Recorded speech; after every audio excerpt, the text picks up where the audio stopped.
नमस्कार विद्यार्थियों, मैं डॉक्टर अनुराग सिंह चौहान विराम चिन्ह कालांश में आपका हार्दिक अभिनंदन करता हूं।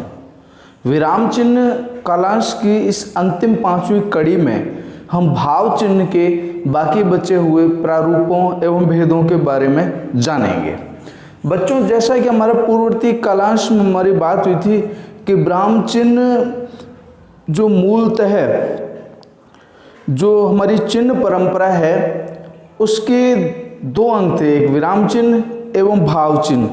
तो विराम चिन्हों के पश्चात जो भाव चिन्ह है, जो प्रत्येक स्थिति के अंदर भावों की अभिव्यक्ति करते हैं और मनुष्य के मनोरम के आधार पर कि उसका मनोरथ क्या है, वह क्या कहना चाहता है, उस आधार पर वह विराम चिन्ह अपने भाव चिन्हों के प्रारूप को अभिव्यक्ति प्रदान करता है कि हमें कहाँ रुकना है, वो क्या विषय वस्तु को स्पष्ट करना चाहता है।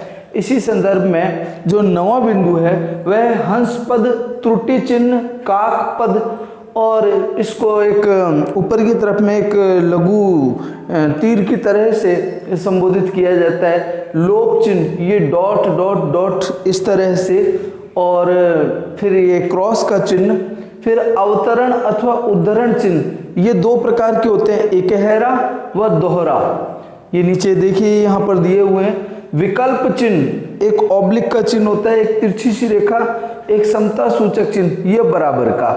तो सबसे पहले हम हंस पद, त्रुटि चिन्ह, काक पद के बारे में बात करेंगे कि वाक्य में कोई शब्द छूटने पर इस चिन्ह का प्रयोग किया जाता है। जैसे हमने कोई वाक्य लिखा, उस वाक्य में हमसे कोई शब्द छूट गया, तब हम इसका प्रयोग करेंगे। इस चिन्ह के ऊपर जहाँ ये चिन्ह है, ये देखिए, ये जो लाल कलर में मैंने चिन्ह बनाया है के ऊपर छूटा हुआ शब्द लिखा जाता है। उदाहरण है, राम कल शाम को अजमेर जाएगा। तो बच्चों, इसमें मैंने जो शाम जो शब्द है, वो शाम शब्द मेरा छूट गया था, तो मैंने यहाँ पे क्या किया, एक इस तरीके का त्रुटि चिन्ह लगा दिया और शाम को ऊपर लिख दिया। फिर है लोप चिन्ह, ये डॉट डॉट डॉट और ये एक्स जो बना हुआ है क्रॉस, इसको ये रिक्त स्थान दर्शाने के लिए बताया जाता है कि जो करेगा वह भरेगा, लेकिन भरेगा शब्द को हमने छोड़ दिया, इसकी जगह हमने ये इस तरीके से एक रिक्त स्थान कर दिया है। अश्लील व गोपनीय पदों को छिपाने के लिए कई बार हम हमारी भाषा शैली में ऐसे शब्दों का समावेश करते हैं जो लोक संस्कृति की दृष्टि से उचित नहीं होते, तो उसके लिए भी हम इसका प्रयोग करते हैं। उदाहरण है, सुरेश ने रमेश को बहन संबंधी गाली देते हुए कहा। यहाँ पे जो अश्लील जो शब्द है उसका प्रयोग नहीं किया गया, उसकी जगह ये इस तरीके से रिक्त स्थान का प्रयोग कर दिया गया है कि वाक्य में अधूरे छोड़े हुए भाग के लिए कि तुम कल नहीं, आगे क्या कि आओगे या जाओगे, तो इसके लिए भी हम इस तरीके का प्रयोग करते हैं। फिर आता है बच्चों आपके अवतरण अथवा उद्धरण चिन्ह, ये बहुत अधिक ध्यान देने योग्य है।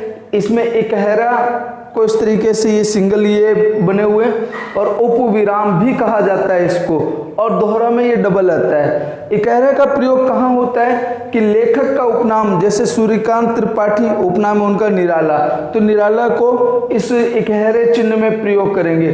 पत्र पत्रिका का नाम, कृति का नाम, रचना शीर्षक, आलेख आदि, हम कोई भी निबंध लिखते हैं तो उसका जो आलेख है उसको भी इसके अंदर प्रयोग किया जाता है। फिर दोहरा, वाक्यांश को उद्धरण में प्रयोग करते हैं। जितने भी आपकी टिप्पणियां आती हैं उन टिप्पणियों में हम इनका प्रयोग करते हैं। देखिए, मैंने उदाहरण दिया, कह का है सूर्यकांत त्रिपाठी, इनका उपनाम निराला, ये छायावाद के कवि हैं, तो ये जो निराला जो शब्द है इसे मैंने इकहरे चिन्ह में प्रयोग किया है। फिर दोहरा चिन्ह का जो उदाहरण है वह श्याम ने कहा, ये दोहरे के अंदर विषय वस्तु गंभीर है, यानी ये कथन किसका है, श्याम का कथन है, तो इस कथन को उद्धरण के रूप में हमने प्रयोग में लिया है। फिर बच्चों विकल्प चिन्ह, ये ऑब्लिक का चिन्ह है। जब दो या अनेक में से एक को चुनना है, जब आपके पास दो या अनेक चिन्ह उपलब्ध हो, विषय शब्द उपलब्ध हो, उनमें से एक को चुनना है। जैसे ये अपन एक शब्द शुद्धिकरण का उदाहरण ले लेते हैं। जैसे ये शब्द है अनाधिकार,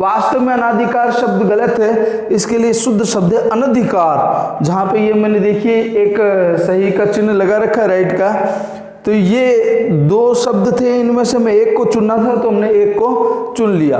फिर आता है बेटाओं समता सूचक चिन्ह। समता सूचक चिन्ह में बच्चों ये देखिए बराबर का चिन्ह कि ये समान मूल्य समान अर्थ जहां पर भी बताया जहां समानता का बोध हो। जैसे बेटा हमने यहाँ पे बताया चंद्र, चंद्र का जो समानार्थक शब्द है वो है चांद। हरिद्रा, हरिद्रा हल्दी के लिए प्रयोग में होता है। तो ये दोनों समान शब्द हैं, मतलब एक ही विषय वस्तु के लिए इन शब्दों का प्रयोग हो रहा है। तो बच्चों ये विराम चिन्ह एक ऐसा शीर्षक था जिसके बारे में हमें सर्वाधिक जानकारी होनी चाहिए, जिससे हमें ये पता चलता है कि वास्तव में चिन्हों का प्रयोग कहाँ कहाँ किया जाता है और इन चिन्हों के भेद क्या क्या हैं। इन 5 कालांशों में मैंने, इन 5 भागों में मैंने आपको विराम चिन्ह का प्रतियोगी परीक्षाओं की दृष्टि से पूर्ण ज्ञान प्रदान किया है। आगे हम नया शीर्षक हम चुनेंगे और उस शीर्षक में हम शुरुआत करते हैं संज्ञा से। धन्यवाद।